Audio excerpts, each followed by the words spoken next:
I never thought the day would come when I would feel more invisible under my own roof than I did standing alone on a busy city street. My name is Ethan Mercer, and that night in Austin, the people I once trusted most turned on me without a second thought. The living room was bathed in the harsh, clinical glow of an LED chandelier, its cool light doing nothing to warm my sister's icy glare. Harper, just 23 and already a rising star on streaming platforms, sat cross-legged on the plush rug, her smartphone rigged to a ring light that suddenly sputtered and dimmed. She had just hit 100,000 subscribers. A milestone, she'd called it, and now her joyous chatter stuttered as the video buffer wheel spun. I stood in the doorway holding a mug of leftover herbal tea, barely lukewarm, and said nothing. I didn't need to. As soon as the live stream froze and the chat window flooded with confusion, Harper's expression shifted from triumph to accusation. "Why do you always show up at the worst possible moment?" she hissed, voice rife with contempt. "You suck every ounce of good energy out of this house." I took a slow breath, nodding mutely, because I had no words to refute the absurdity. I had driven 2 hours that evening from my cramped apartment, so I could surprise her. I had wrapped her gift, a framed photo from our childhood, thinking it might cheer her on this milestone. Instead, she blamed me for a live stream glitch. Our mother, Lydia, rose from the velvet sofa as though she were wiping away some unacceptable stain. "He's right," she declared with a cold, flat certainty. "Every time Harper nears triumph, you wreck it. You drain us all."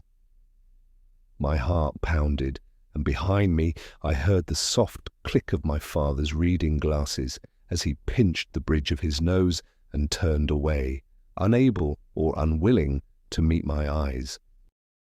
No one remarked on how Harper's own clumsy chord arrangement must have caused the dropout. No one asked why a 2-hour drive by my roommate's ancient car should bear the blame for her professional setup. They simply accepted her accusation, and I, their elder son, became public enemy number 1. I was not Ethan. I was that. You. Always. Never. Words thrown like knives. I retreated without a sound toward the hallway, passing the kitchen with its white marble countertop and untouched afternoon coffee still cooling. At the end of that dimly lit corridor was a small guest bedroom, the one rental they'd offered me last year when I lost my marketing job and had nowhere else to go. The door creaked like a rusty hinge as I pushed it open, letting it close softly behind me. Inside, the carpet smelled faintly of mildew, and the single bed sagged under an uninviting quilt. I set my tea down on the small nightstand, my fingers lingering on its chipped ceramic surface. Somewhere beyond the wall, my family's voices had fallen to murmurs, but I no longer registered their tones. I was already checking out. I opened the drawer of the mismatched dresser and pulled out an old canvas backpack I'd carried through college in Seattle. Using a flashlight app on my phone, I packed 3 sets of clothes, enough for a few nights, my essential medications, a phone charger, wallet, and a worn notebook whose pages were yellowed and frayed. I left behind framed portraits, scattered photographs, and souvenirs of birthdays and graduations because I could not bear reminders of a family that had erased me. By the time I closed the zipper, my hands were steady. I left the gift I had bought for Harper on the dresser, its ribbon untied, its promise broken. I slipped on my jacket, paused at the door, and looked back at the dim room that had sheltered me from a colder world. Then I walked out, leaving no note, no plea, simply the echo of a man who still carried hope as fragile as old parchment. I walked 5 blocks to the nearest bus stop under the flickering glow of a fluorescent street lamp. The concrete was cracked, and leaks from the gutter mirrored the way my heart felt. Fractured. I bought a granola bar and a bottle of spring water from a corner store, items chosen not for nourishment but to calm trembling nerves. I asked the cashier if the last night bus to San Antonio was running. He shrugged. If traffic's light, could be here in 10 minutes. No kindness in his tone, no attempt at reassurance. I sat on a cold metal bench, my backpack between my feet, as if it were a lifeline. The live oak trees that lined the street cast shifting shadows, and I tried to focus on their gentle sway rather than the whirl of betrayal still spinning in my head. When the bus arrived, I boarded without looking back.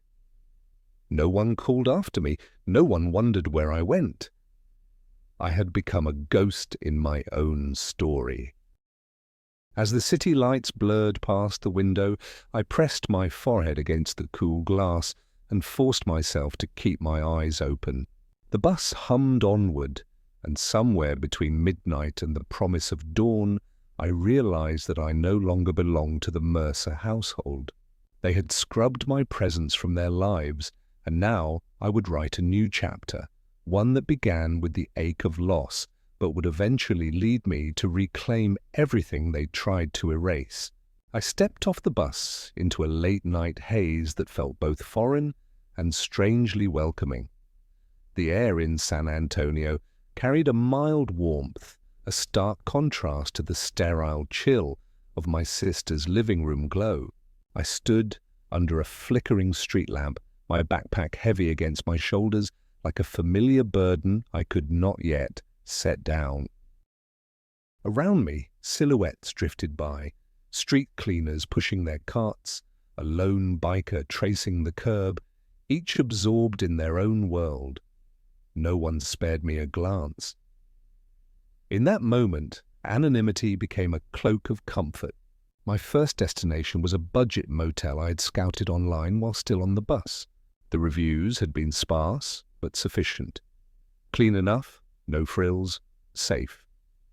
I followed GPS directions that led me down quiet residential blocks until I found the neon sign hanging crooked over a peeling facade. Riverview Lodge, weekly rates. Available. Inside, a middle-aged clerk with greying hair studied me without expression before asking, "Cash or card?" in a voice flat as concrete. I counted out exactly $217 in cash, my last reserve after covering the bus fare, and placed it on the counter with deliberate slowness. He took it without comment, slid me a paper keycard labelled Room 105, and nodded toward a corridor illuminated by wavering incandescent bulbs. The room was modest, a twin bed with a floral quilt that felt scratchy on my fingertips, an old television tucked into an alcove, and a small window overlooking an empty parking lot. The carpet felt rough under my bare feet. I set my bag down and surveyed the sparse furnishings. A single lamp buzzed when I switched it on, casting jagged shadows on the water-stained ceiling. At 2 a.m., the world beyond those walls was asleep, but I could not shut off the relentless hum of thoughts racing through my mind. I poured myself a glass of lukewarm water from the plastic pitcher on the nightstand and sank onto the edge of the bed. In the dim glow, the outlines of my belongings looked foreign. The worn notebook I had carried since college, its cover peeled at the corners. The neatly folded clothes I had chosen because they were easy to wash and quick to dry. My phone charger, already unplugged from the motel's outlet. For a moment, isolation threatened to swallow me whole. I pressed my hands to my temples as if I could physically hold my thoughts in place. Then, a small spark of determination flickered. I had not come this far to hide from life. I needed a plan, something concrete to grasp at, something that reminded me of my worth outside the Mercer household's suffocating shadow. I pulled out my phone and logged into LearnLink, a tutoring platform I had used briefly during my graduate years before corporate layoffs derailed my career.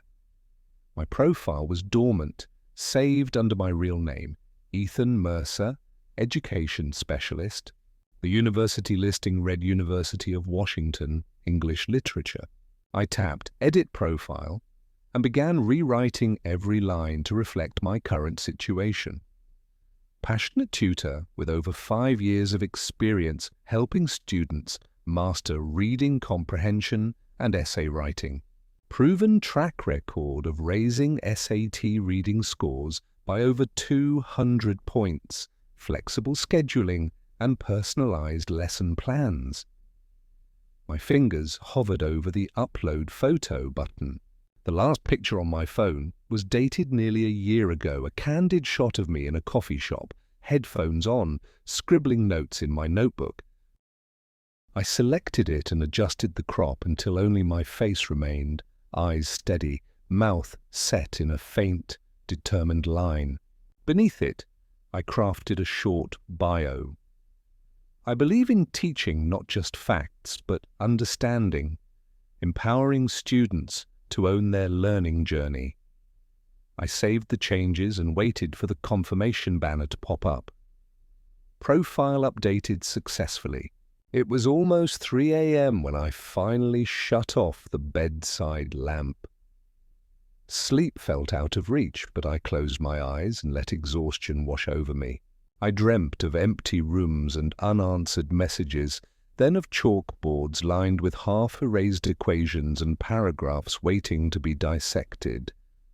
I woke at 7 a.m. to the sound of wind chimes and a distant train horn.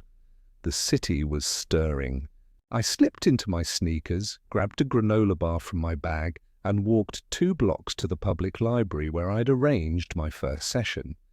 Inside, the librarian directed me to a computer station that I could reserve for a couple of hours. I settled at one of the sleek, modern desks and checked my notifications. There it was. A message from Ms. Delgado, mother of a high school junior. My daughter needs help with college essays. Can you begin tomorrow afternoon?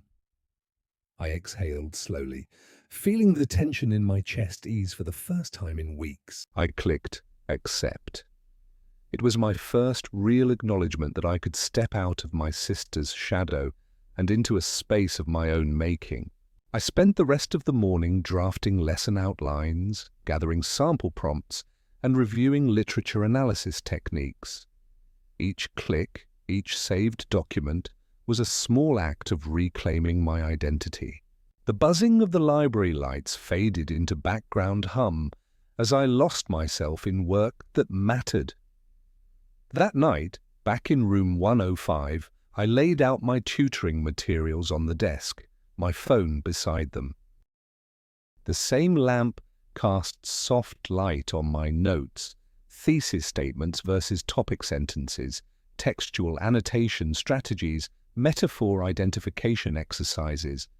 A quiet pride warmed me more effectively than any family glow ever had. I folded my hands, stared at the organized sheets, and realized I had already begun to rebuild. My life was no longer defined by the Mercer name, but by the value I created for others. And that was a truth no one could erase. Morning light filtered through the drawn curtains of room 105, gilding the peeling wallpaper with a tentative glow. I blinked awake to the distant rumble of traffic, the gentle hum of city life reminding me that I was no longer hiding behind closed Mercer doors. Sitting up on the scratchy quilt, I reached for my notebook, its pages scuffed where I had scribbled lesson plans and notes. Today was my first evening tutoring session with Ms. Delgado's daughter Marisol and I wanted every detail lined up: essay prompts, brainstorming exercises, confidence-building pep talks. I ran a hand through my hair, straightened the collar of my shirt, and felt a flicker of excitement I hadn't known in months. The motel's coffee machine wheezed in the lobby as I poured a cup of dark roast into a styrofoam cup. I slipped 2 creamer pods into my backpack, along with a fresh granola bar and a copy of The Great Gatsby I had borrowed from the library. Something about Fitzgerald's prose always helped students see how language could breathe emotion and context into sentences. Outside, the morning air carried the scent of freshly mown grass from the park across the street, a small comfort after weeks of stale motel scents and second-hand emotions. I took a long sip of coffee, closing my eyes as the warmth spread through me, and set off toward the Delgado residence. The neighborhood was quiet, lined with low brick homes and tidy lawns where sprinklers hissed in rhythmic pulses. I arrived at 1620 Maple Avenue 5 minutes early and rang the bell. Marisol's mother answered, her expression a blend of relief and hope. "Thank you for coming," she said, stepping aside to let me in. Inside, the living room was bright and welcoming, cream-colored walls adorned with framed family photos, a plush sofa, and a small desk by the window. Sunlight streamed through lace curtains, illuminating potted plants and stacks of college brochures on a side table. Everything felt intentional, designed to encourage, unlike the silent reproach of my own childhood home. Marisol emerged from an adjoining hallway clutching her backpack. She looked shy, soft brown hair pulled into a ponytail, eyes downcast. "Hi, I'm Ethan," I said, extending a hand. She gave a tentative smile and shook it. I led her to the desk and invited her to sit. "So," I began, "essay topics can feel overwhelming, but they're really just invitations to tell your story. What's something you care about deeply?" She hesitated, then brightened a bit. I love photography. I think it's a way to capture moments nobody else sees. I nodded. Perfect. Let's start there. Over the next 2 hours, we built an outline. An introduction that painted a vivid scene of her grandmother's garden at dawn, body paragraphs exploring the connection between light and emotion, and a conclusion that tied her artistic vision back to her personal growth. I showed her how to weave sensory details, the damp earth under her sneakers, the golden rays filtering through petals, into her opening paragraph. She wrote with focus, pausing occasionally to ask, "Is this too much detail?" I laughed gently. "Too much? Ever? You're giving your readers something to feel, not just read." When the session ended, her mother handed me $45 in cash, pressed between a sticky note. "With gratitude, Ms. Delgado." I tucked it into my pocket, but felt the weight of something far greater than money. Validation. By the time I walked back to the motel, dusk had begun its slow descent, painting the sky in lavender and amber. I paused at a street vendor's cart, bought a soda, and leaned against a lamppost, watching streetlights flicker on. The city felt alive with possibility, as if every corner held a chance for reinvention.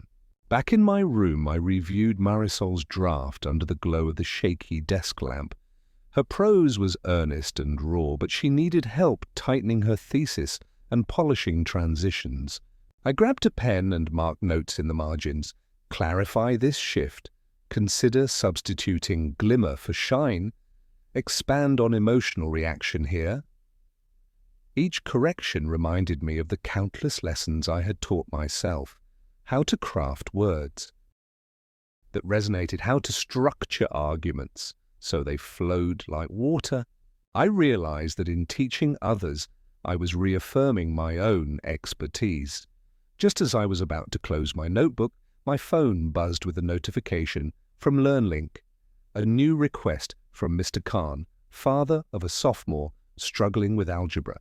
My chest tightened with a mixture of nerves and determination. Algebra was my weakest subject, but I had taught it before, and I knew I could tackle quadratic equations again. I replied, proposing a session for the next morning at the community centre's study hall. My fingers hovered over send, then tapped. Another opportunity, another step forward. I lay back on the stiff bed, staring at the cracked ceiling as streetlights filtered through the window. I thought of the Mercer house, of Harper's cold glare, of Lydia's dismissive words. They had tried to make me disappear, to frame me as an ungrateful shadow. But here, in the gentle glow of library lamps and living room desks, I was something else, a mentor, a guide, a steady hand in someone's moment of uncertainty. I closed my eyes and let the realization sink in. I was building a new home, one built on knowledge, compassion, and the tangible proof of my own worth. And with every student I helped, I was rewriting the narrative I had once thought was finished. I arrived at the community centre study hall just before noon, carrying my worn backpack and a stack of fresh worksheets. The long corridor smelled faintly of cleaning solution, and the fluorescent lights hummed overhead as I stepped inside the room where I was to meet Mr. Khan's son, Ravi, a sophomore grappling with the mysteries of algebra. He sat at a rectangular table, his dark hair falling into his eyes as he stared at a sheet filled with quadratic equations. When I introduced myself, he looked up, visibly tense. "I've never been good at math," he admitted in a quiet voice. "My grades are tanking." I nodded, remembering the anxiety that once gripped me in math class. "Let's start slowly," I said, offering a warm smile.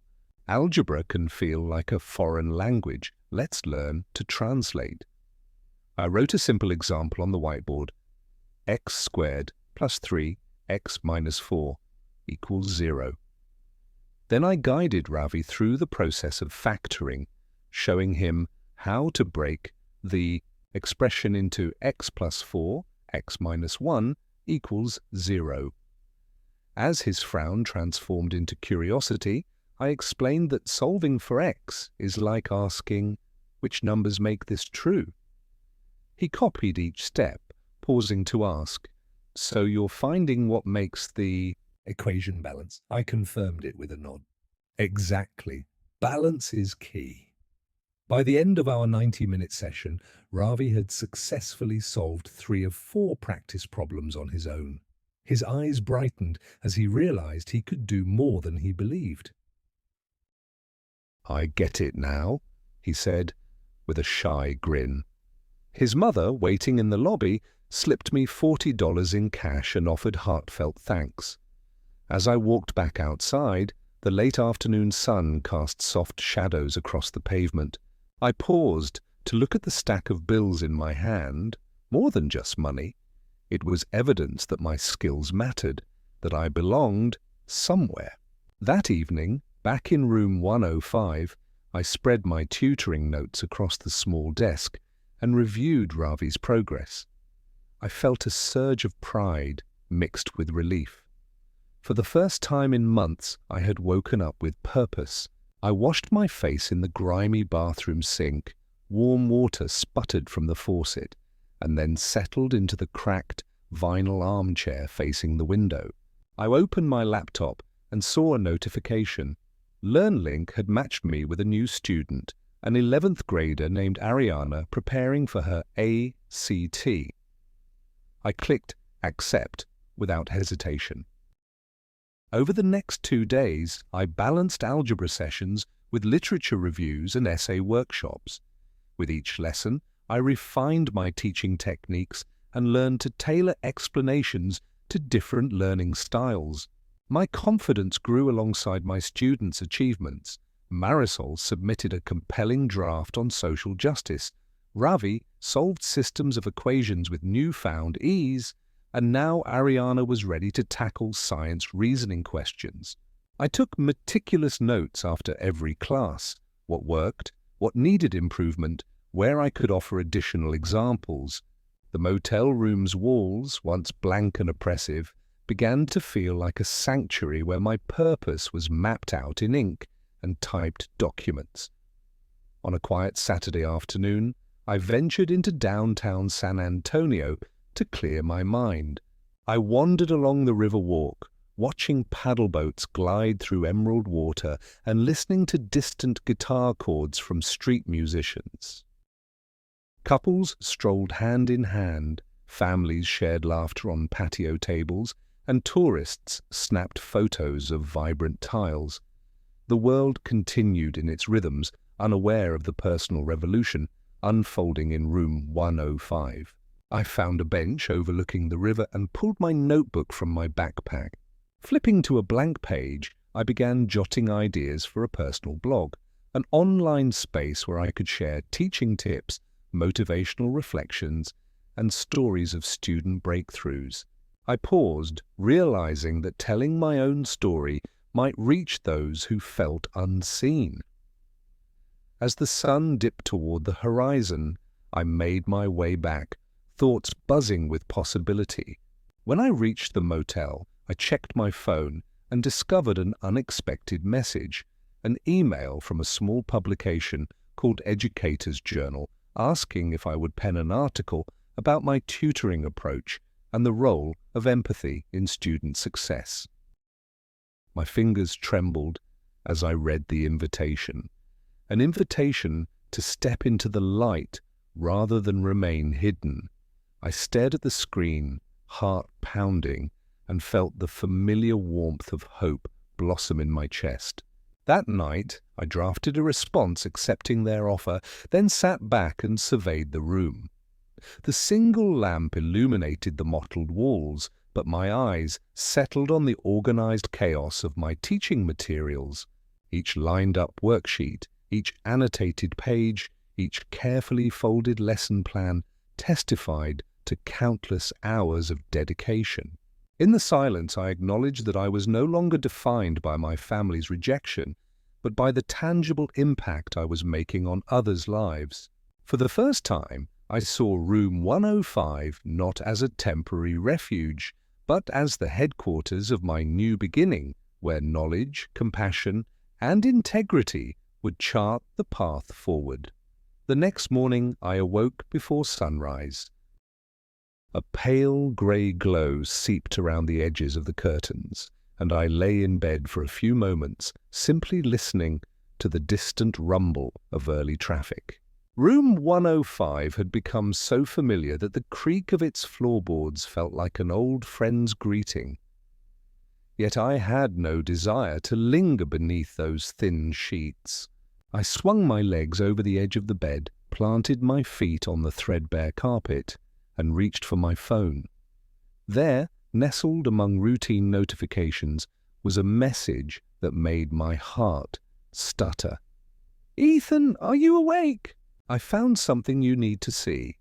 It was from Madeline Ruiz, my best friend from graduate school, a project manager now based in Denver, who had always believed in my teaching talent, even when I doubted myself. I tapped the message and saw an attachment, a PDF of an online course syllabus titled Mastering the Written Word, From Sentences to Scholarships. The course outline and sample handouts were nearly identical to the resources I had crafted and shared. Privately on LearnLink, my breath caught in my throat. I forwarded everything to myself, then called Madeline. Her voice was brisk but low. "I was researching potential partners for my new project management role," she explained, "and I stumbled upon this startup called Prose Path Academy. Their branding and materials looked eerily familiar, so I searched for Mercer in Google Drive references and, well, here we are." She paused. "I'm sorry, Ethan. I know this is hard." A knot tightened in my chest. Prose Path Academy's materials, developed by some ambitious entrepreneur, had co-opted my entire approach to teaching writing. Every hand-drawn diagram, every step-by-step framework, even my personal three-point revision method was there under someone else's name. I thanked Madeline quietly, ending the call before my voice cracked. I sat down at the small desk by the window, gathering courage. The desk lamp offered a feeble circle of illumination, but my mind was racing. I opened my laptop and navigated to the ProsPath Academy website. At the top of their homepage was a banner, "Revolutionize Your Writing, Proven Strategies for College Success." Below it, 4 modules gleamed with slick branding. 1. Sentence Structure Simplified. 2. Paragraph Power Plays 3. Thesis Craft and Creation 4. Scholarship Application Essentials. My materials had been organized in exactly that sequence. The sample PDF for Paragraph Power Plays was practically verbatim from my own handouts, except their margin notes replaced my handwriting with generic corporate icons. I closed my eyes and took a deep breath. I had already begun rebuilding my life as a tutor, carving out a new identity. But this theft felt personal, an attempt to steal not just my work but my very essence as an educator. I refused to be a victim yet again. I opened a clean document and began drafting an email to ProsPath Academy's contact address. I carefully set my tone to firm civility. Subject: Course. Material Ownership Inquiry. Dear ProsPath team, my name is Ethan Mercer. I am the original creator of the teaching resources featured under the ProsPath Academy curriculum. Before your organization's launch, I developed and used identical materials through LearnLink, with documented timestamps and student testimonials. I am not requesting financial compensation at this time. I only ask that you acknowledge my authorship and either remove the duplicated content or formally license it from me. I look forward to your prompt response. Sincerely, Ethan Mercer, Education Specialist. I paused and reread each line, ensuring clarity and professionalism. Then I hit send. In that moment, I felt a surge of agency. The silent despair of my family home was replaced by a proactive stand for my own work. The rest of the morning passed in a haze of anticipation. I worked through lesson plans for Ariana's ACT session and formatted notes for an upcoming piece I intended to submit to Educator's Journal. My laptop pinged with the email I had sent, now marked Read, and I sat up straight. Already their server had registered my inquiry. By midday, I received a brief automated reply. Thank you for contacting ProsPath Academy. We will respond to your inquiry within 7 business days. My heart sank slightly at the standard timeline, but the fact that they had acknowledged me felt like a small victory. That afternoon, I met with Ariana at the community center's study lounge. As I guided her through science reasoning practice, noting key logic shortcuts and visualization techniques, I felt a growing sense of purpose. Each question she answered correctly reminded me that my expertise was irreplaceable, regardless of who tried to appropriate it. When the session ended, Ariana's mother, Mrs. Chen, handed me a check for $50, my highest single-session payout so far. I folded it carefully and slipped it into my notebook, alongside Madeline's forwarded PDF. I glanced down at my scrawled reminder. Follow up with ProsPath, Day 1. Written in bold ink.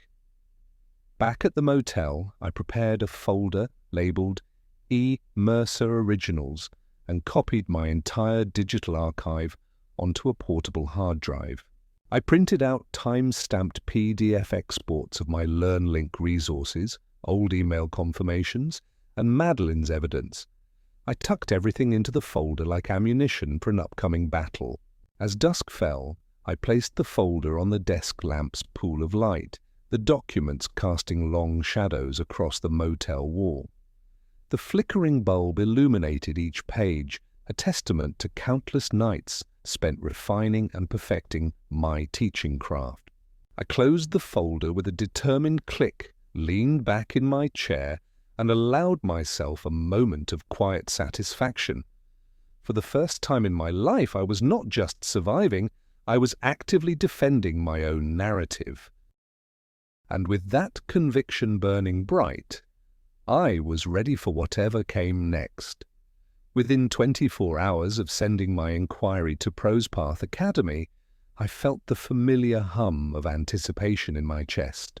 I woke early, before the wan light crept through the motel's thin curtains, and brewed a pot of instant coffee. As steam curled around my fingers, I opened my laptop and reviewed my Mercer Originals folder one more time, ensuring that every time-stamped file, every forwarded email from Madeline, and every LearnLink confirmation was neatly organized. The crisp printouts of my syllabi caught the morning light, their edges crisp and unbowed as if daring anyone to question their provenance. I drafted a carefully worded follow-up email to ProsePath, a polite reminder that 7 business days still lay ahead before legal escalation, and an offer to discuss a licensing arrangement that honored my ongoing work helping students. With one last deep breath, I clicked send and closed my laptop, feeling the weight of my own resolve settle around me like a protective cloak.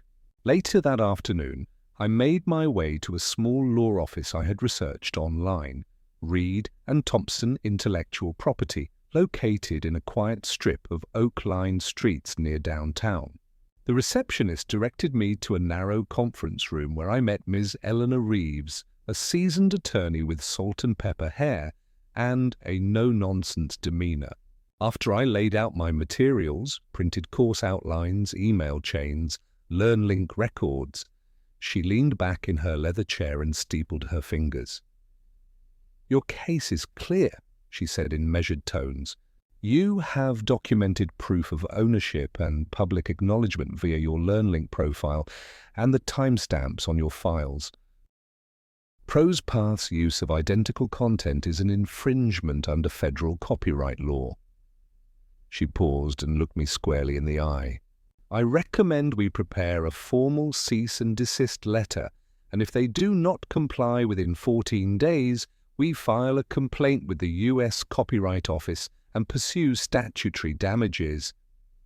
My heart pounded with a blend of relief and cautious optimism.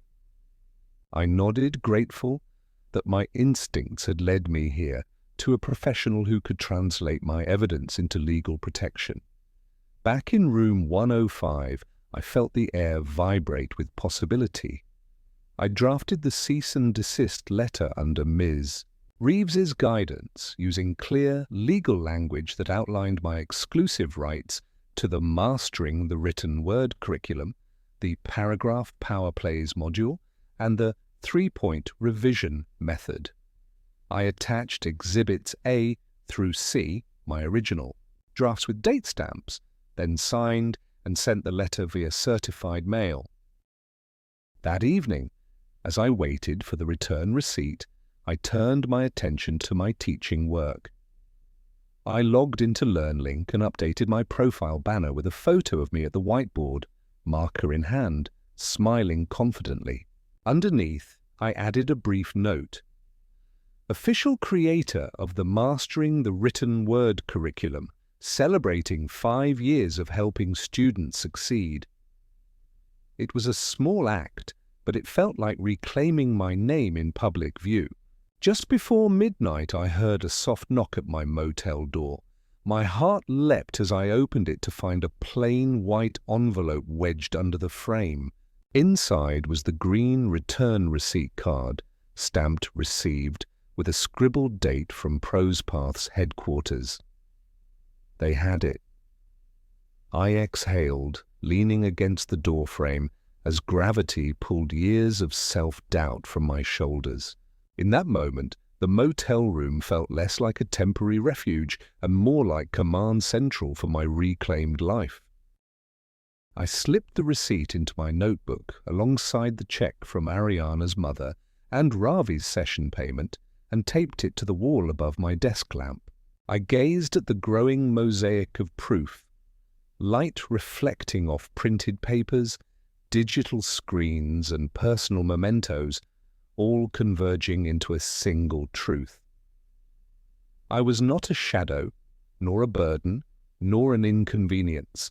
I was Ethan Mercer, educator and creator, and with every document pinned to that creeping motel wall, I stood taller than I ever had under the hum of my own family's chandelier. The morning sun sliced through the cracked slats of the blinds as I woke in room 105, refreshed by my small victory. The green return receipt card from Prosepath hung on the wall beside my grandmother's faded portrait, proof that my voice had reached beyond the flickering bulb. My chest swelled with purpose as I brewed a cup of tea, careful to let the tea bag steep just long enough. I settled at the desk, opened my laptop, and drafted a quick update to Educator's Journal, letting them know about recent developments and my pending article. Then I logged into my personal blog draft, tentatively titled From Shadow to Spotlight, and wrote the first paragraph. I spent years feeling erased, accused, and undervalued under the same roof that should have sheltered me. Today, as an independent educator, I reclaim not only my work, but my right to be seen.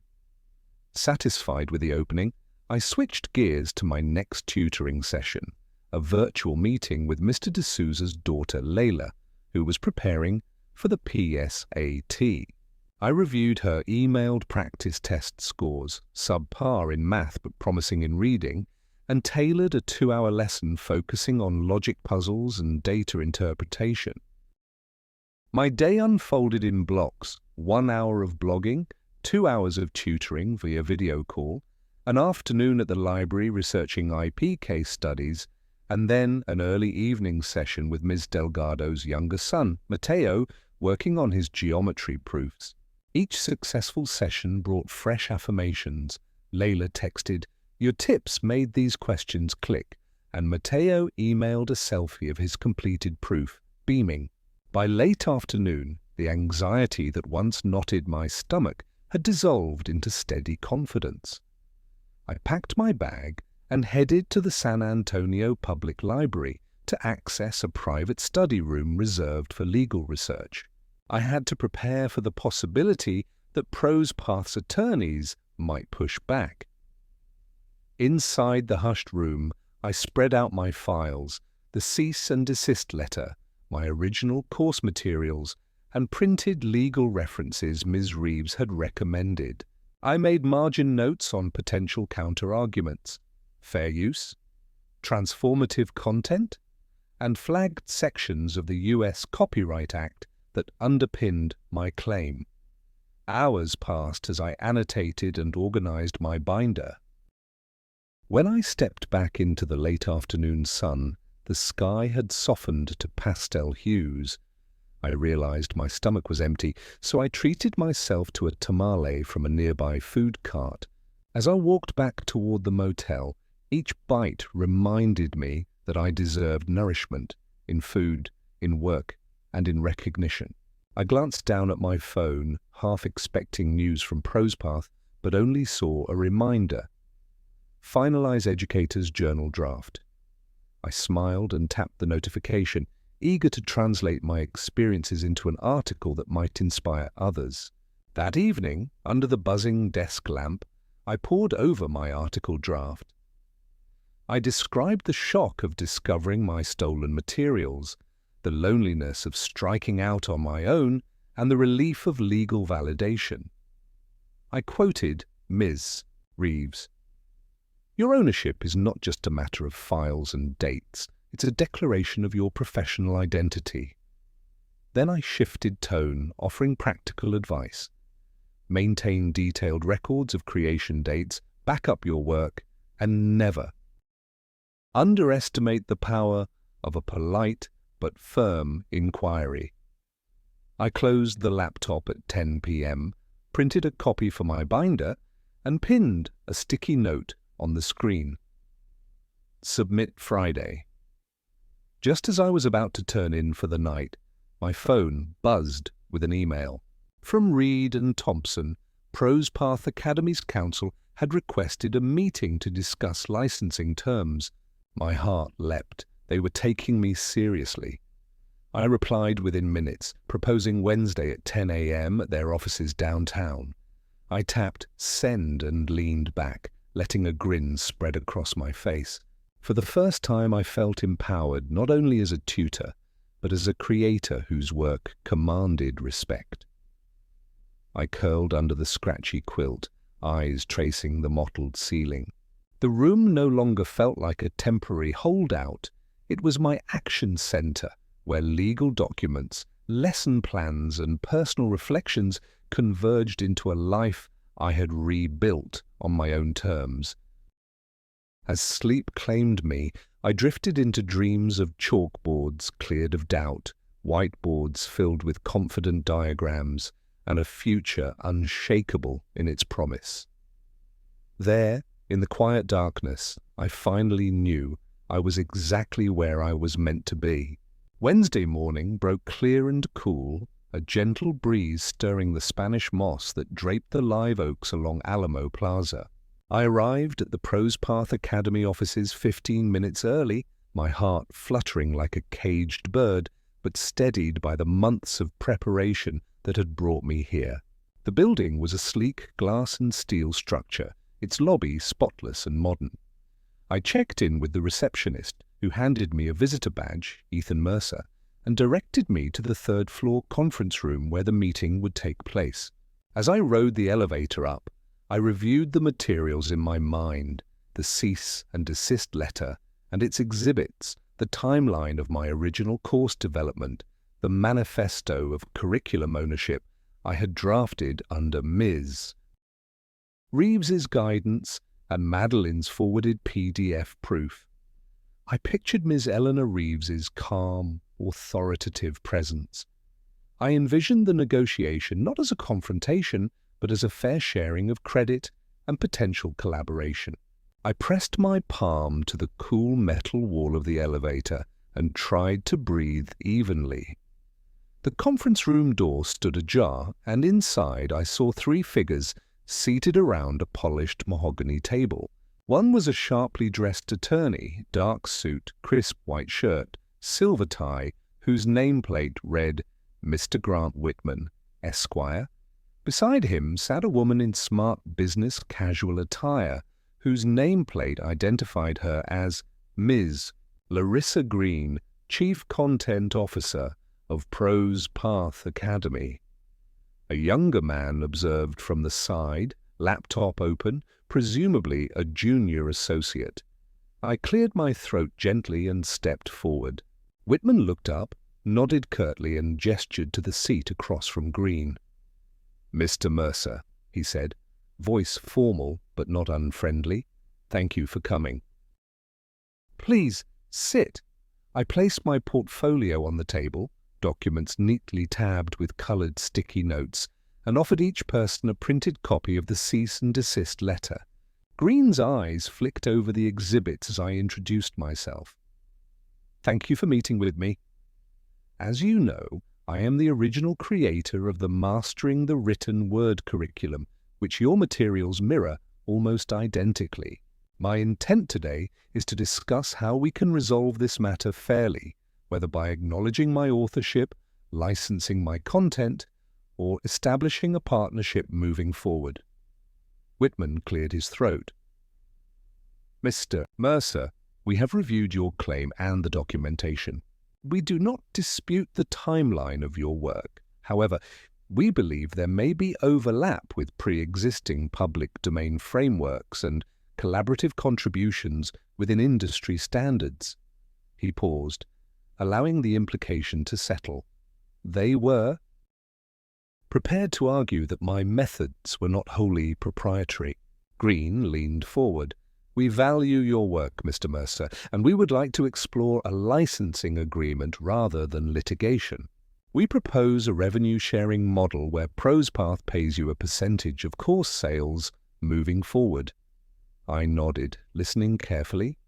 They were offering what sounded like a lifeline, but I had to consider whether it honored my past efforts. I asked, "What percentage were you considering?" Whitman consulted his notes. "We propose a royalty rate of 5% of net revenues for the first 2 years, with an option to review and adjust based on performance metrics." I took a breath. 5% felt modest given the identical nature of my content. I flipped to a tab in my portfolio, the draft licensing proposal DIBS.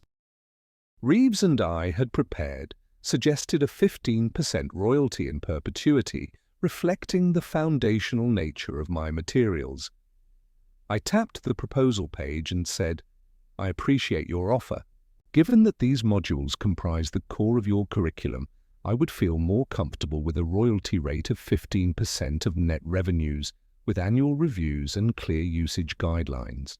Additionally, I request formal credit in all course materials as original curriculum designer, Ethan Mercer." Green exchanged a glance with Whitman. The junior associate typed quickly. A moment of silence passed. Then Whitman replied, "We can agree to an initial royalty rate of 10% for the first year, then 15% thereafter, contingent upon meeting mutually agreed performance thresholds. We will include your credit on all relevant materials." I allowed myself a small nod. That is acceptable, provided the agreement includes clear definitions of net revenues and minimum performance reports each quarter.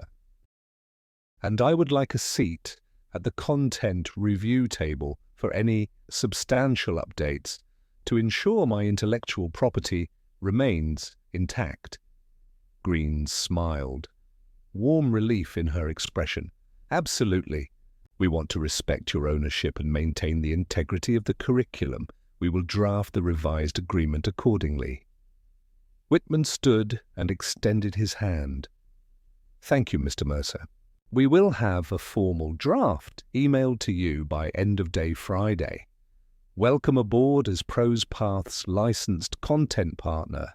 I shook his hand firmly, feeling the tension drain from my shoulders. I left the offices on a literal high, hands free of folders, mind buzzing with the reality that my work would be rightfully recognized and that I would benefit from its success. I paused on the sidewalk, sunlight glinting off my badge, and took in a deep breath of city air scented with jasmine from a nearby planter. This was not just a legal victory, it was the affirmation of my worth. That evening, back in room 105, I placed the meeting notes beside my laptop and drafted an email of gratitude to Ms. Reeves and Madeline. I updated my blog with a post titled "Negotiation Wins from Infringement to Partnership," sharing insights on asserting one's rights professionally. I closed my eyes for a moment, imagining the journey thus far, the cold glances of my family, the lonely bus rides, the musty motel nights, and each click that led me here. I opened my notebook and wrote across the top of a fresh page, "Ethan Mercer, Curriculum Partner at Prose Path Academy." Below it, I drew a simple timeline: discovery, legal action, negotiation, partnership. Each milestone marked not just procedural progress, but personal transformation. I paused and traced the ink with my fingertip, a tangible reminder that I had reclaimed my story. And as the motel lamp flickered its steady glow, I realized that the next chapter, one built on collaboration, respect, and continued growth, was just beginning. The dawn light washed in pale through the threadbare curtains as I stirred awake, a sense of anticipation already humming in my veins.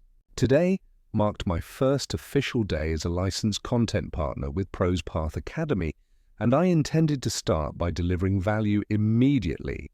After a quick shower, warm water sputtered and then steadied, I dressed in a crisp collared shirt and jeans, tethering my laptop bag over one shoulder. Before stepping into the motel's lobby, I paused to survey the wall beside my desk. Pinned there were the signed licensing agreement summary, the green return receipt card, my grandmother's photograph, and a fresh, sticky note reading, "First." Pros Path webinar. Prepare slides. I drew in a slow breath and left the room. I arrived at a nearby cafe known for its reliably strong coffee and friendly baristas. Over a double latte, I opened my laptop and navigated to the Pros Path partner portal. The dashboard welcomed me with a banner. "Welcome, Ethan Mercer." Below it were notifications. "Webinar scheduled, Module 1 overview, next Tuesday at 7 p.m. And please upload revised slides by end of day." I sipped my coffee and reviewed the existing slide deck for Module 1, originally titled Sentence Structure Simplified. The Pros Path design team had adapted my content into a sleek template, but several diagrams and examples felt impersonal. I downloaded the file and began customizing it, restoring my original hand-drawn flowchart that showed how to transform a run-on sentence into clear, concise statements, adding brief anecdotal notes in the margins about student breakthroughs, and embedding 2 of my most requested practice exercises. As I worked, library patrons filed in and out of the cafe, but I was focused on every detail: font sizes, color contrasts for accessibility, and the precise placement of my name beneath the webinar title. By midday, I finished the revisions and uploaded the slide deck. The portal confirmed receipt, and an email pinged in my inbox. "Slides approved by Pros Path design team. Thank you." I allowed myself a small smile of satisfaction. My work, once stolen and hidden, would now be shared with thousands under my own authorship. That afternoon, I switched gears to prepare talking points. I drafted an outline. 1. Introduction. Brief personal journey. From college tutor to licensed content creator. 2. Importance of sentence structure. Explaining why clarity and flow are foundational. 3. Key concepts: subject-verb agreement, clause boundaries, and common pitfalls. 4. Interactive exercise: live rewriting of a complex sentence submitted by attendees. 5. Q&A: welcoming participant questions. I rehearsed each section aloud in the empty motel room, pacing between the bed and desk as if on a stage. My voice grew stronger with each run-through, the tremor of initial nerves replaced by controlled excitement. I timed myself, just under 30 minutes, leaving space for questions in a 1-hour slot. That evening, I logged into the webinar platform from a study room at the library. The virtual waiting room filled with attendee names, students, educators, and lifelong learners from across the country. At exactly 7 p.m., the host unmuted my microphone and introduced me. The screen shifted to my webcam feed, and I straightened my posture, offering a warm smile. "Hello, everyone," I began, voice steady. "I'm Ethan Mercer, original creator of the Sentence Structure Simplified module here at Pros Path Academy. Tonight, I'm thrilled to take you through the building blocks of powerful writing." I clicked to advance the slide, revealing my restored hand-drawn flowchart. The chat lit up with positive reactions, great visual, and love the personal touch. As I spoke, I saw nods through attendee webcams and read encouraging comments.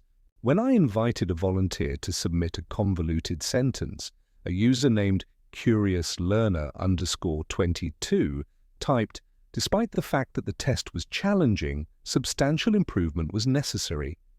I paused, smiled, and shared my screen to rewrite it live. Run on. "Despite the fact that the test was challenging, substantial improvement was necessary." Revised. "Although the test was challenging, I needed significant improvement." The participant's avatar lit up, and the chat erupted with applause. Emojis.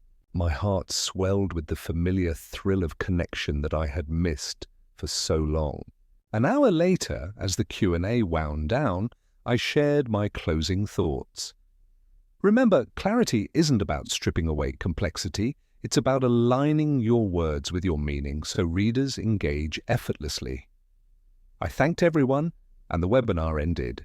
To a flood of positive feedback. Attendees rated the session 4.8 out of 5, with comments like, "Best writing webinar I've attended," floating in. I logged off and sat back, the library's fluorescent lights reflecting in my laptop screen. My phone buzzed with a new notification, an email from ProsPath's CEO offering me a contract to develop Module 3 next month. I stared at the message in awe. The journey that began with betrayal and erasure had come full circle. I was now an indispensable voice in a premier educational platform, guiding learners toward mastery and integrity. And as I packed up and stepped out into the cool night air, I felt more visible and more myself than ever before. The morning after my first ProsPath webinar dawned crisp and bright, as though the world itself recognized my new chapter and cheered me on.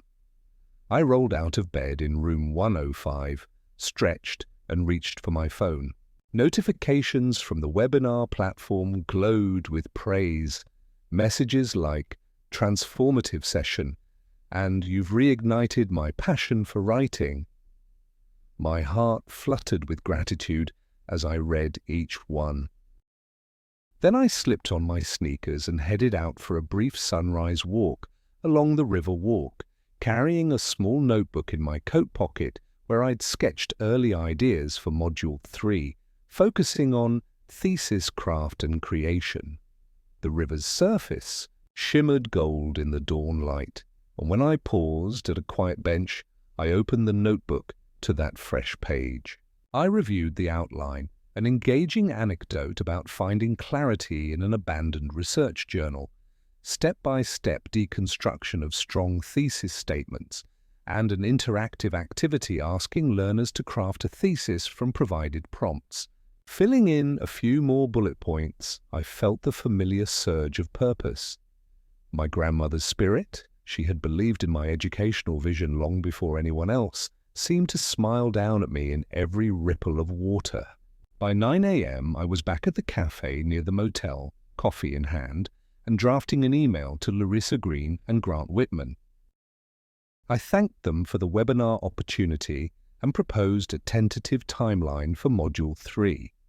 Draft slides by the end of next week, a rehearsal webinar at the start of the following week, and a full session launch in 4 weeks. I emphasized my commitment to quality and collaboration, closing with, "I look forward to continuing our partnership and helping learners find their voice." With a decisive click, I hit send. The rest of the morning I spent at the San Antonio Public Library, alternating between research on rhetorical frameworks and reviewing student feedback from the webinar's follow-up survey. I noted recurring questions. Several attendees struggled with transitioning from broad ideas to concise thesis statements, and many desired examples drawn from diverse academic disciplines. I jotted down potential adjustments to my content, integrating examples from history, science, and even visual arts to demonstrate universal application. Later, I met with Ms. Delgado's son, Mateo, for an in-person geometry session at a corner coffee shop that offered free Wi-Fi. He arrived with a practiced smile, his notebook open to a page of proofs involving triangle congruence. I commended his progress and suggested we integrate writing exercises into his study routine, short reflections on each proof to deepen his conceptual understanding. As he wrote a brief paragraph on why side-angle-side congruence mattered in architectural design, I realized how teaching across subjects enriched my own practice and reinforced my belief in interdisciplinary learning. By early afternoon, I felt a pang of excitement and exhaustion in equal measure.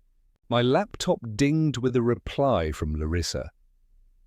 Timeline approved. Let's make Module 3 our best yet. I grinned and closed my eyes for a moment, letting the satisfaction sink in. Then I organized my notes into a single document and headed back to the motel, stopping for a turkey sandwich to stave off hunger. In my room, I cleared the desk and laid out everything I needed: my notebook with sketches, a stack of research articles on thesis development, and 2 blank slide decks. I booted up my laptop and imported my content into the ProsPath template, starting with the module's title slide, Thesis Craft and Creation, Building Foundations for Academic Excellence. I followed with my revised introduction anecdote, drawing on my grandmother's unpublished journal entries, her reflections on teaching English to returning veterans in the 1950s. Embedding that personal story made the lesson feel intimate and authentic. Night approached as I finished the first 10 slides. I saved my work, printed a rough copy of the slide notes and taped them to the wall next to the green return receipt card, a growing shrine to every milestone. I realized how far I'd come, from an unacknowledged tutor hiding in a guest room to a recognized curriculum designer forging new learning pathways for hundreds of students. Before closing my laptop, I recorded a short voice memo summarizing my progress and reminding myself of tomorrow's goals. Complete draft slides 15 through 25, review thematic examples across 3 disciplines, and schedule a rehearsal with Larissa. As I drifted off to sleep that night, I felt a deep sense of fulfillment. My voice, once silenced by family and stolen by opportunists, now resonated across virtual classrooms and legal agreements alike. And in that quiet triumph, I knew I was exactly where I was meant to be, writing my own story slide by slide, thesis by thesis. I woke that morning with a sense of momentum humming through me. The pale sunlight filtered through the gaps in the curtains, drawing slanting lines across my desk where the draft slides for Module 3 lay waiting. I dressed quickly and brewed a cup of green tea, mindful that I needed to be fully present for the rehearsal I had scheduled with Larissa Green at 2 p.m. via video conference. My fingers trembled slightly as I set up my laptop camera. Years of hiding had made me cautious about visibility, but this time I was eager to be seen on my own terms. By mid-morning, I had polished the narrative flow of my anecdote. The way my grandmother had discovered the power of a precise thesis statement when teaching literature to displaced scholars in 1954, how that lesson had ultimately shaped my own teaching philosophy. I reviewed each slide's speaker notes, ensuring my pacing allowed for natural pauses and opportunities for student interaction. As I practiced aloud, I realized my voice felt stronger, more confident than at any point before. The self-doubt that once echoed in my head had been replaced by a quiet assurance born of evidence. My work mattered, and others wanted to learn from me. At exactly 2 p.m., my screen lit up with Larissa's warm smile and Grant Whitman's nod of encouragement. "Good afternoon, Ethan," Larissa greeted me. "We're excited to see the Module 3 draft." I took a breath and began. Slide by slide, I walked them through the key concepts: how to frame a thesis as an argumentative claim, how to ground it in specific evidence, and how to anticipate counter-arguments. I demonstrated interactive exercises that invited learners to transform broad prompts, such as the role of technology in society, into focused, debatable thesis statements. Larissa interjected with thoughtful questions about pacing and visual consistency, while Grant noted potential corporate compliance language for newer partnerships. I incorporated their feedback in real time, adjusting slide backgrounds slightly for better contrast, and flagging an additional example from a sociology journal to diversify the disciplinary perspective. By the end of the hour, we had refined every slide's content and choreography. Larissa leaned closer to her webcam. "This is exceptional, Ethan. Your personal story and scholarly rigor blend seamlessly. We'll move forward with these slides for the live launch next Wednesday evening." Grant added, "Please send the final files by this Friday, and let's coordinate promotion materials by early next week." I nodded, heart buoyant. "Thank you both. I'll finalize and deliver by end of day Friday." After the call ended, I exhaled fully for the first time all day. The actual webinar launch felt just around the corner, and I knew the culmination of all my efforts, legal battles, tutoring sessions, late-night revisions, would come to fruition once more. But even beyond that professional milestone, I recognized how profoundly this journey had reshaped me. No longer was I the invisible sibling blamed for every mishap. I was a recognized educator, a partner in a respected academy. That afternoon, I answered an unexpected email from Educators Journal. They wanted to extend my article into a feature-length interview for their next quarterly issue. They asked for my reflections on the intersection of intellectual property rights and educational innovation. I accepted eagerly, planning to weave in anecdotes from my negotiation with ProsePath and the emotional impact of reclaiming my grandmother's legacy. The call was scheduled for the following week, and already I felt exhilarated at the prospect of sharing my story with a broader professional community. As evening approached, I walked down to the Riverwalk once again, notebook in hand. I paused at a stone bench overlooking the water and drafted a blog post titled "From Conflict to Collaboration: Lessons in Educational Entrepreneurship." I outlined sections on identifying stolen content, the value of thorough documentation, the importance of professional negotiation, and the ultimate reward of shared success. Each bullet felt like both a guide for others and a marker of how far I had come. Back in room 105, I organized my growing collection of mementos. The signed licensing summary, the green receipt card, my grandmother's faded portrait, and now my Educator's Journal invitation, all pinned in deliberate order. I placed a new sticky note beneath them. Module 3 launch next Wednesday. Stay present. That night, I lay on the bed, staring at the ceiling as fireflies of street lamplight wavered through the curtains. I reflected on the journey, the family that tried to erase me, the bus rides that carried me toward anonymity, the first hesitant tutoring sessions, and the legal battles that restored my name. With each milestone, I had grown stronger, wiser, and more committed to uplifting others.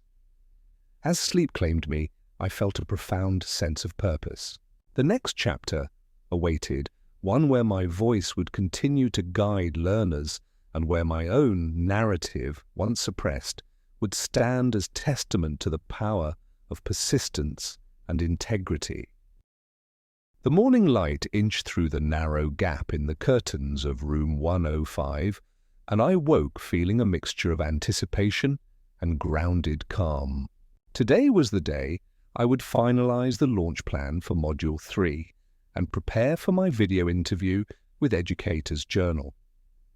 I brewed a pot of chamomile tea, letting its gentle aroma soothe my nerves as I cleared the desk of clutter. The slide deck for Module 3 lay open on my laptop, accompanied by my notebook full of scribbled interview questions and talking points. After a quick shower, hot water this time, steady and comforting, I dressed in a button-down shirt and dark chinos, opting for a look both professional and approachable. I pinned a small lapel microphone to my collar, knowing the interview would be recorded via video call. Before leaving the room, I paused at the wall of mementos, the signed licensing summary from ProsePath, the green return receipt card, my grandmother's portrait, and the sticky note that read, Module 3 launch, Wednesday at 7 p.m. I drew in a slow breath and whispered, "You've got this, Grandma," tapping her photo for luck. I set up my laptop on the motel desk, positioned to capture both my face and a glimpse of the wall behind me. The email from Educator's Journal had specified a 10:30 a.m. start time. Exactly at 10:20, I logged into the call, greeted by the bright face of Ms. Diane Holloway, the journal's senior editor.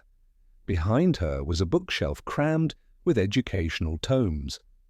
"Good morning, Ethan," she said warmly. "Thank you for making time today. We're excited to hear more about your journey and expertise."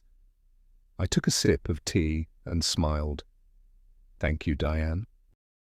I'm honored to share my experiences.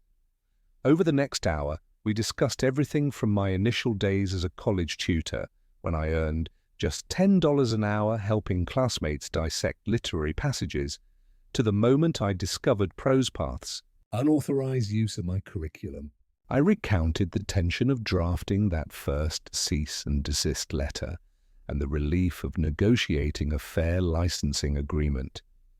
Diane listened intently, occasionally typing notes. She asked insightful questions. How did reclaiming your materials change your teaching philosophy? And what advice do you have for educators safeguarding their intellectual property? I offered candid reflections. Document every step of your creative process, draft dates, email confirmations, student feedback. If you ever need to prove ownership, those records become your strongest allies. As the interview wrapped up at 11:30, Diane thanked me and promised an early draft of the feature for my review. I exhaled deeply, exhilarated by the opportunity to reach a national audience. My grandmother's portrait seemed to glow in silent approval. Next, I shifted focus back to Module 3. I reviewed the final 25 slides, ensuring consistency of design, clarity of examples, and pacing notes in the speaker's script. I embedded a short video clip demonstrating thesis writing techniques, which I had recorded in the library's media room. Satisfied, I exported the file to the ProsePath partner portal, hitting submit at 1 p.m. A confirmation message appeared. Module 3 materials received. "Thank you, Ethan." I allowed myself a small, triumphant smile. That afternoon, I prepared promotional blurbs for social media. I drafted concise captions. Excited to guide you through thesis craft and creation, Module 3 now live on ProsePath Academy. Dive in tonight at 7 for our first live Q&A session. I scheduled posts for ProsePath's Twitter and LinkedIn pages, selecting a hero image featuring a snapshot of my grandmother's handwritten journal alongside the Module 3 title slide. Then I turned to my personal blog, composing a post about the upcoming Module 3 launch and linking to the Educator's Journal feature once published. By early evening, I felt both exhilarated and exhausted in the best possible way. I grabbed a light dinner, a turkey wrap and side salad, and returned to the motel.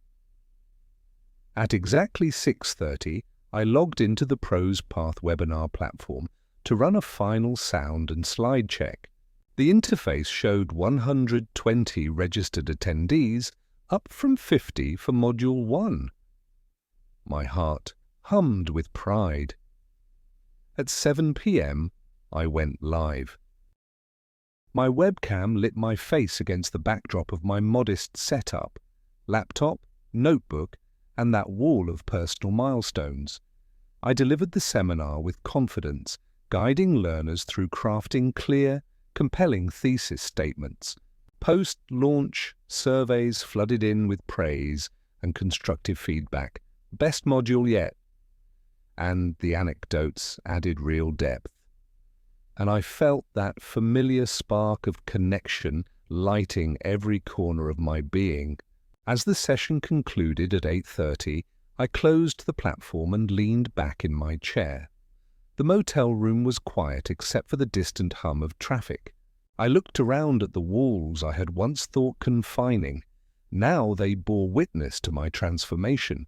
I'd gone from erased sibling to empowered educator, from unseen tutor to celebrated content partner. And through it all, every document, every slide, every testimonial stood as proof that perseverance, integrity, and self-belief can reclaim even the most stolen of dreams. Tonight, I slept with that knowledge as my lullaby, and tomorrow I would continue building on this hard-won success. The morning after the Module 3 launch, I awoke to a flurry of notifications. My phone buzzed softly on the nightstand, and as I reached for it, I realized I was no longer in the musty motel room, but in a modest studio apartment overlooking a small park.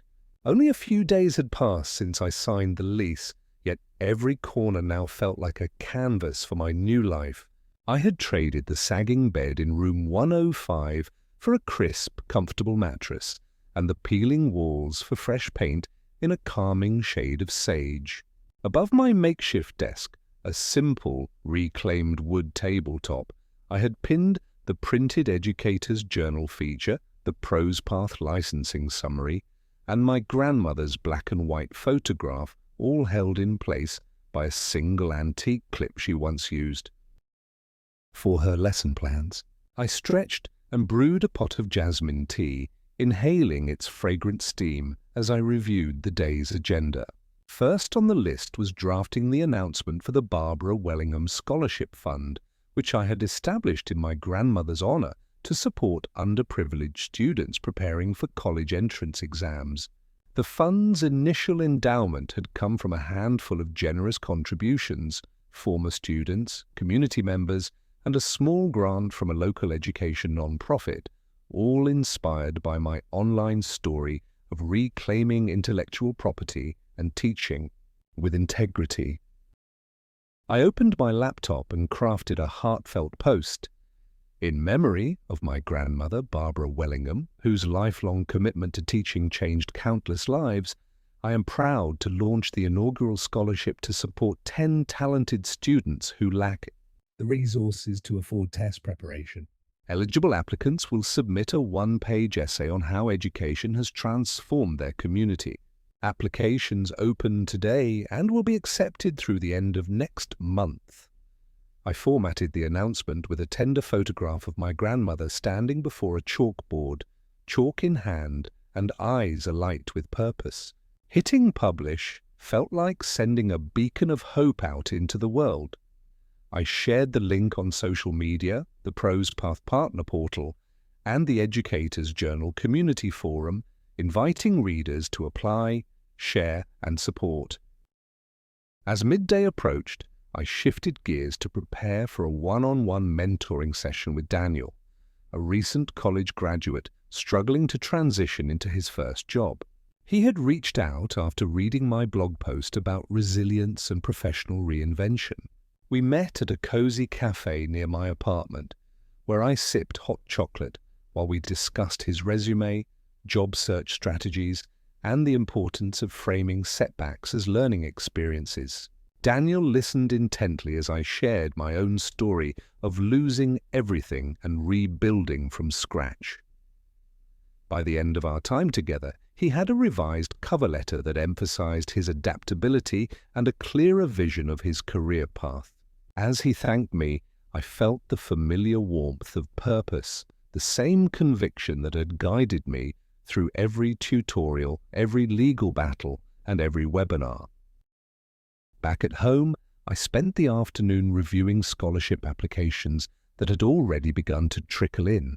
Each essay was a testament to perseverance: a high school senior tutoring younger siblings after school, a young immigrant volunteering to teach language classes, a foster youth determined to break the cycle through education. I made notes on promising candidates, considering how the scholarship committee, comprised of former students and local educators, should evaluate each submission. The scholarship was more than financial aid. It was a symbol that learning matters and that kindness fuels transformation. As evening descended, I hosted an informal online meetup for Prose Path students enrolled in Module 1 and Module 2. I appeared on screen from my apartment desk, the soft glow of a desk lamp illuminating my face and the neatly arranged certificates pinned behind me. Over 40 participants tuned in, representing diverse backgrounds from rural towns to metropolitan suburbs. We shared success stories. One attendee had improved her SAT reading score by over 200 points. Another had secured a full-ride scholarship to a state university. I facilitated breakout rooms for small group discussions, answering questions about writing strategies, study habits, and balancing academic goals with personal well-being. The sense of community was palpable. The chat overflowed with gratitude and encouragement. By the time we wrapped up, participants lingered in virtual lobbies, exchanging contact information and promising to stay connected. After logging off, I stepped onto my small balcony, inhaling the cool night air scented faintly with jasmine from a nearby garden. In the distance, the soft hum of city life mingled with chirping crickets. I looked at the wall beside my desk, now a vibrant tapestry of my journey, each document, each photograph, each sticky note telling a chapter of my story. No longer was I the erased sibling huddled in a guest room. I was an educator, a creator, a mentor, and a philanthropist. Tomorrow, I would finalize scholarship committee guidelines, follow up on my educator's journal feature edits, and begin drafting Module 4's content outline. But tonight, I allowed myself a moment of quiet triumph. I closed my eyes, feeling the weight of gratitude settle in my chest. In reclaiming my past, I had forged a future defined not by absence, but by presence, by the lives I would touch, the minds I would guide, and the legacy of learning I would continue to build. I awoke with the sun's first rays filtering through the blinds of my cozy studio apartment, feeling a surge of purpose in my chest that outshone any morning alarm. Today was dedicated to two pivotal tasks: convening the scholarship committee to select the inaugural 10 recipients of the Barbara Wellingham Fund, and mapping out the core structure for Module 4, which I plan to title Argumentation and Persuasion, Crafting Compelling Proposals. After brewing a cup of mint tea, my personal ritual for focus, I reviewed the list of scholarship essays that had arrived overnight.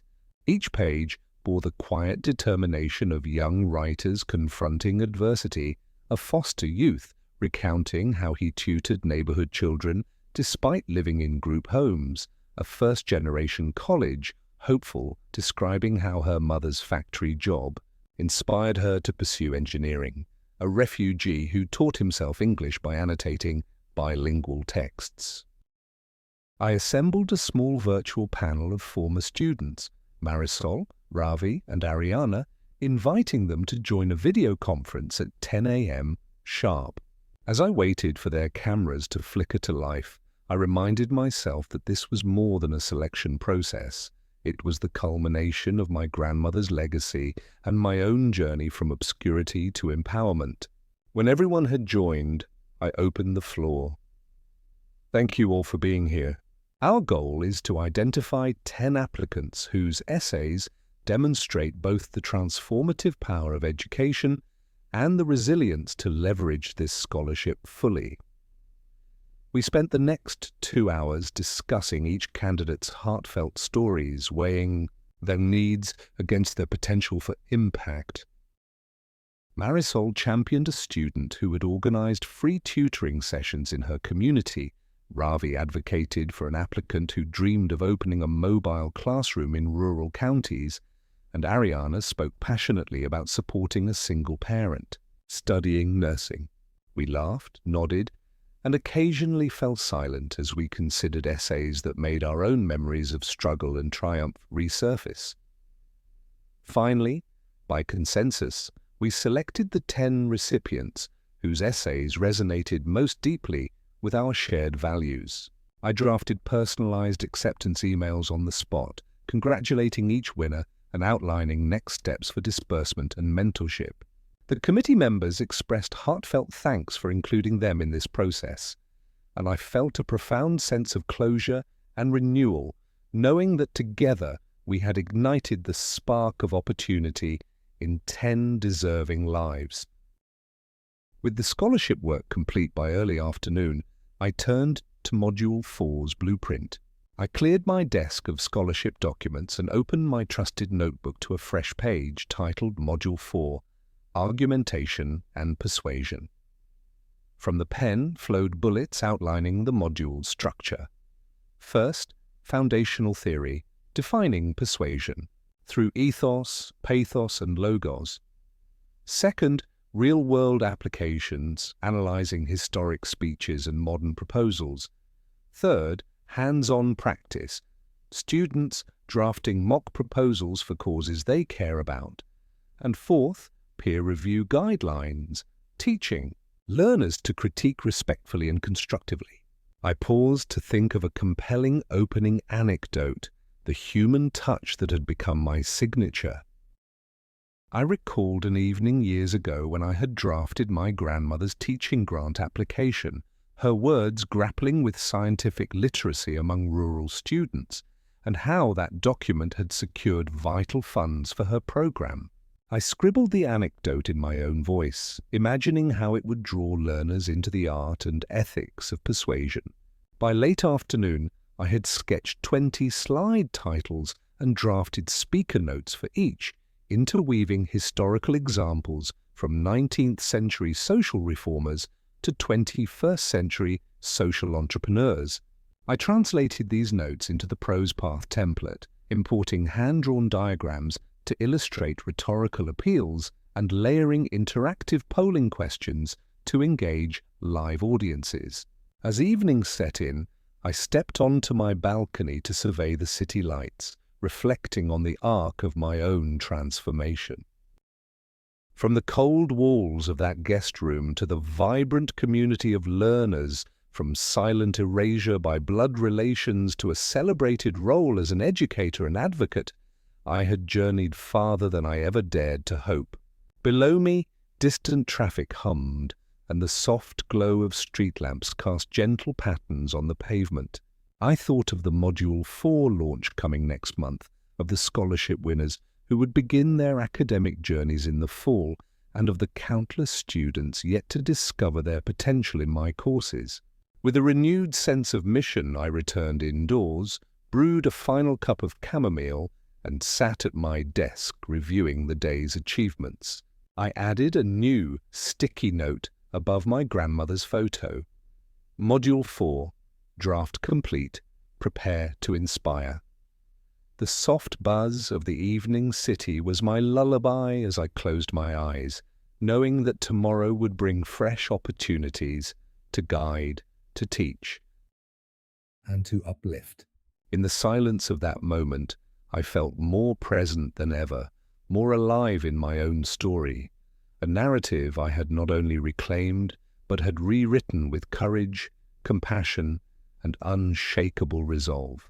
I woke on a Saturday morning to the comforting hush of my apartment, the distant hum of cars softened by the tall oaks outside the window, the gentle golden light dancing across my desk.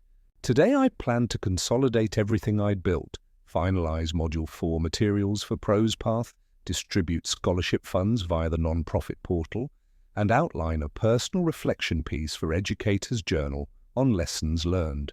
But first, I brewed a strong pot of Earl Grey in honor of my grandmother, whose spirit still guided me with every sip. As I settled at my desk, I surveyed the wall of mementos that had grown over the past few months. In the top left corner hung the original photograph of my grandmother, chalk in hand before a blackboard. Below it were my signed licensing agreement, the green return receipt card from ProsePath, acceptance letters from scholarship recipients, and thank you notes from students whose lives had shifted because of our work together. I reached out and touched the frame, feeling the textured wood beneath my fingertips. Each artifact marked a milestone, from silent erasure in my family home to a thriving career rooted in integrity and compassion.